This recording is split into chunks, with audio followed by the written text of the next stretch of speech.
Sup guys, it's Alex here, and we are back. It's been a couple of weeks since I last made a bracketology video. I think the last one I did was on November 26th, but we are back here December 13th, 2024. We have had a lot of college basketball that has happened. A lot of shakeup in the college basketball world since I made my last video. There's been a ton of movement in the AP polls. There's been a ton of crazy games. A lot of teams surprising over the last couple of weeks. A lot of teams disappointing over the last couple of weeks. And just taking a look here at Joe Lunardi's bracket watch, just these top three teams, you can make a case for all of them. I mean, Auburn, probably the best resume in college basketball right now, winning the Maui Invitational, getting some quality wins. Their only loss this year, I think, was to Duke, which is not a bad loss at all. And then you got Arizona, a team that was top 10, I believe, with Caleb Love there in the preseason poll, but have since fallen out. They're 4-4 right now. But with that preseason expectation, they do have a couple of good wins. They are the first team out. And then a team like Indiana, the Maui Invitational, that's where it all started going wrong with that almost 40-point loss to Louisville. And then just not looking good at all throughout the rest of the Maui Invitational. We'll see what happens once they make it to conference play. But right now, not looking very good at all. But then you also have teams like Marquette on the one line getting a huge win against Wisconsin a couple of weekends ago.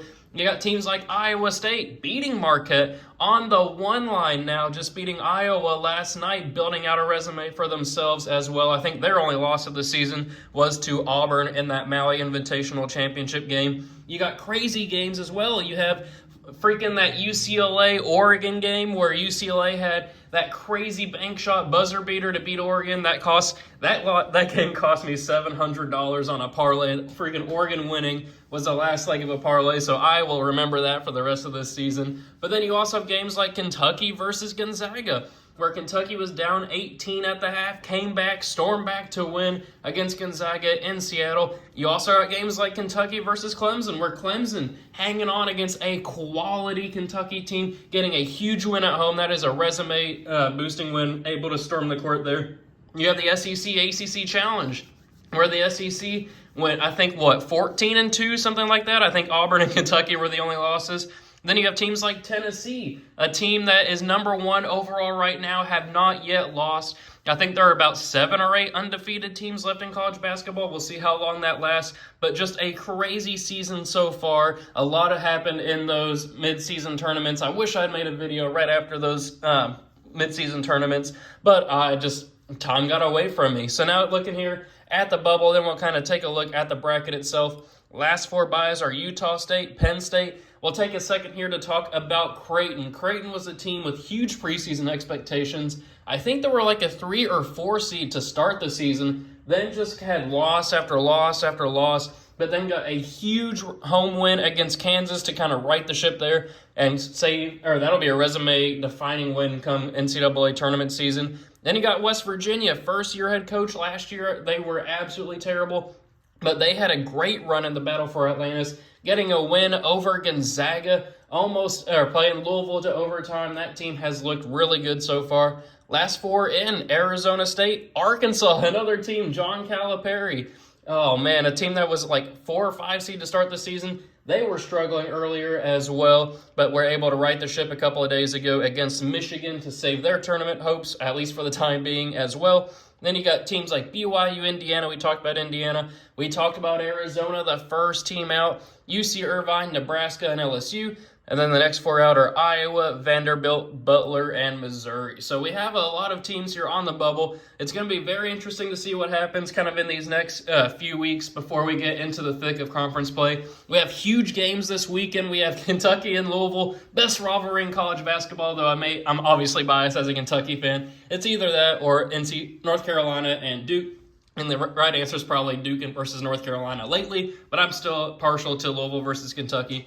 But then you have Tennessee and Illinois, too. That is going to be a barn burner as well. Then you got UConn, Gonzaga, another fantastic game. Alabama versus Creighton. We just have fantastic quality games across. I think Texas A&M plays somebody very good, too. I want to say like Texas Tech or something like that. Maybe I'm wrong on that regard, but a lot of great games coming this season. But taking a look kind of here at the bracket, We also have North Carolina falling to an 8 seed after being one of the top teams in the preseason. They had a tough go of it in the Maui Invitational. I think they're like 6-4 right now, but they are starting to right the ship. Then Michigan, a team we've referenced a couple of times. Dusty May's first season in charge, finding themselves on the 5 line there. Great season for Michigan to this point.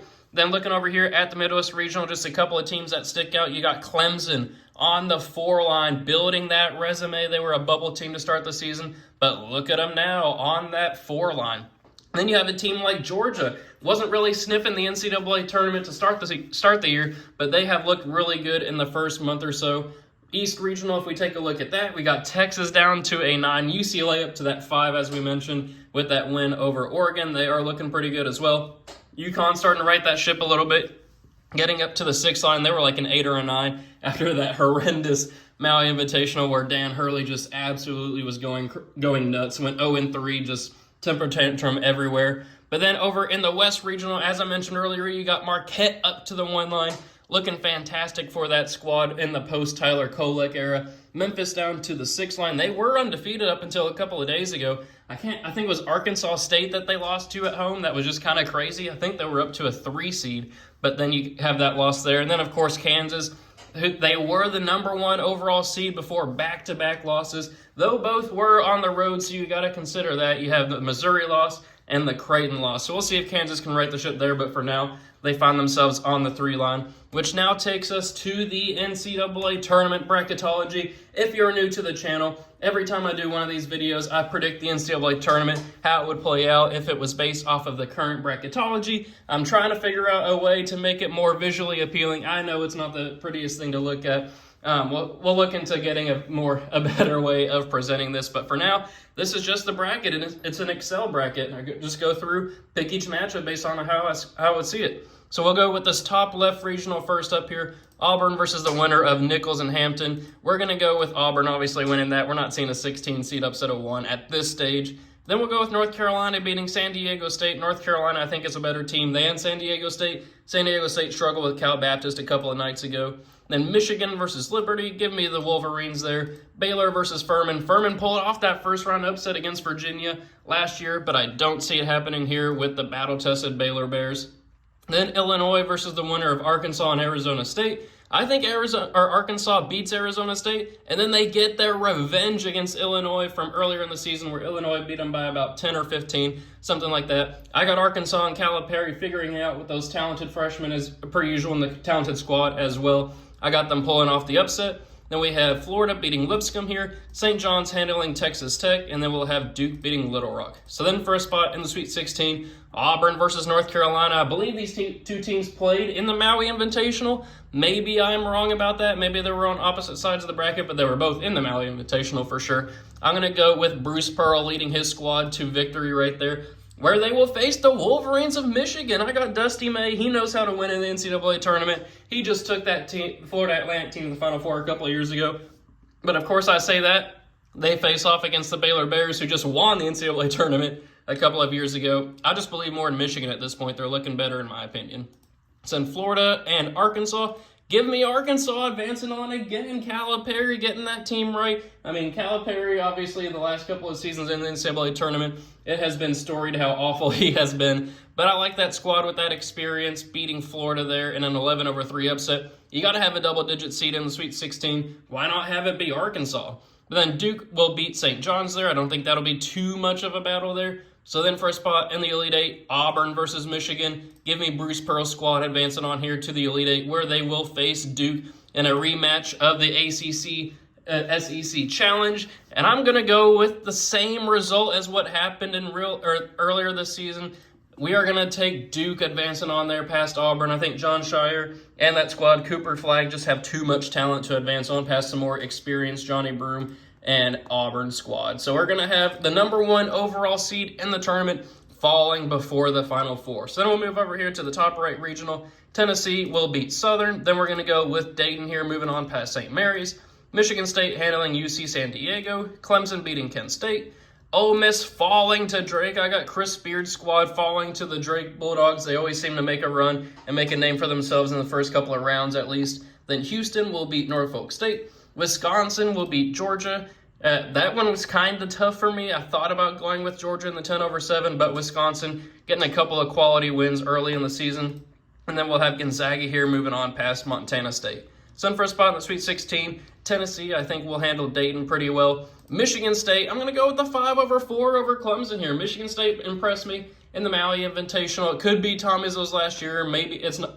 It's looking like he may stick around for a couple of more, but you never know what's going to happen. 5/4 upset. Then Drake will fall to Houston. I don't think Drake can make a run further past that. And then we're going to have the Bulldogs of Gonzaga advancing on. So a little chalky here as we get into the Sweet 16. But then first spot in the Elite Eight, we are going to go with Tennessee advancing on past Michigan State and into the Elite Eight, where they will face Gonzaga. Gonzaga and Houston have been struggling a little bit to this point. It's just, I don't know what's going on with Houston. They're just not looking like the preseason team that people thought they would. It's just been, I don't really know what's kind of going on. Their offense has just been their offense has just not been the same this year. But then Tennessee and Gonzaga for a spot in the Final Four. Give me the Volunteers of Tennessee. So now we'll advance on to the bottom right regional here. Iowa State will beat American. I think Texas, as a 9 seed's a little underseeded right here. They'll beat Maryland.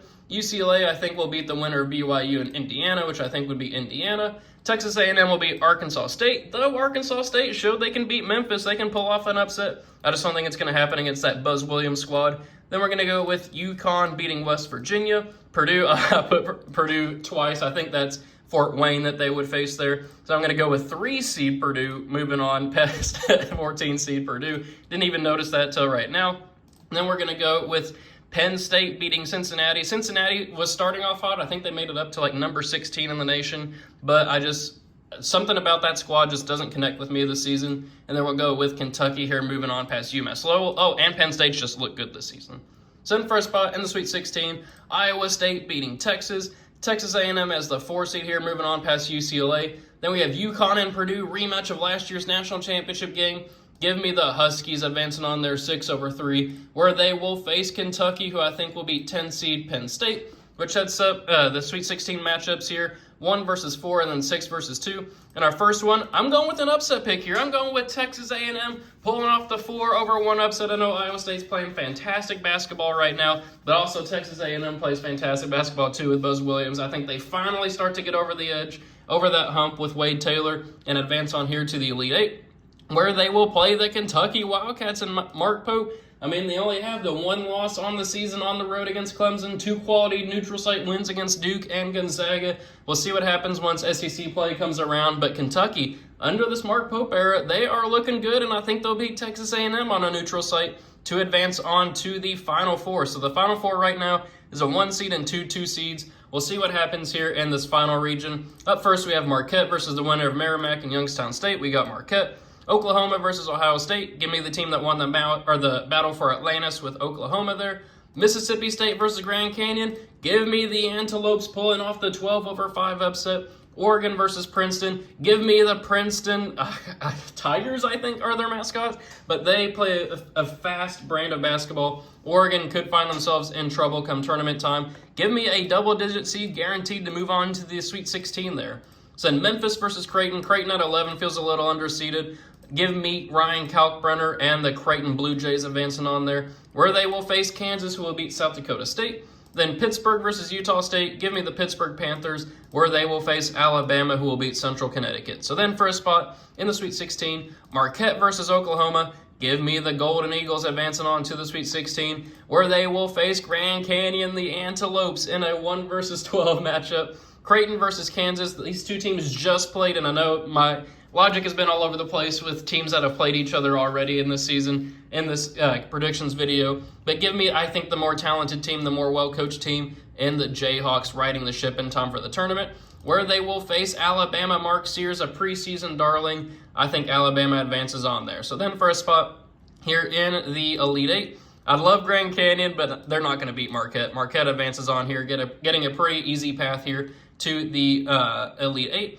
Then we have Kansas versus Alabama. Give me the Jayhawks advancing on there, and give me the Jayhawks again, making it to the Final Four, beating Marquette. I think 3 seed is a little low for them. It may feel a little reactionary right now. I got them in the Final Four. So that sets up some blue blood matchups here, some big names in the Final Four. Duke versus Kansas. Give me Cooper, Flag, and Duke advancing on to the final or to the national championship game. We'll see what happens. I think that team will gel. They got a lot of talent, good coaching. I think they make it to the national championship, where they will face Tennessee. As much as I want to pick my Kentucky Wildcats to beat Tennessee, huge rivalry game there. I just think Tennessee plays better as a team. That with Rick Barnes, they finally kind of get over their own hump and make it to the championship game as well. I think year one of Mark Pope era, it may be a little tough to put them in the championship game. Give me Tennessee there, where they will face Duke for the national championship. And give me the Volunteers, the only team that hasn't won a game, they have not lost a game this year. They're not the only team to have not lost a game this year. There's still like 7 or 8 teams that are undefeated.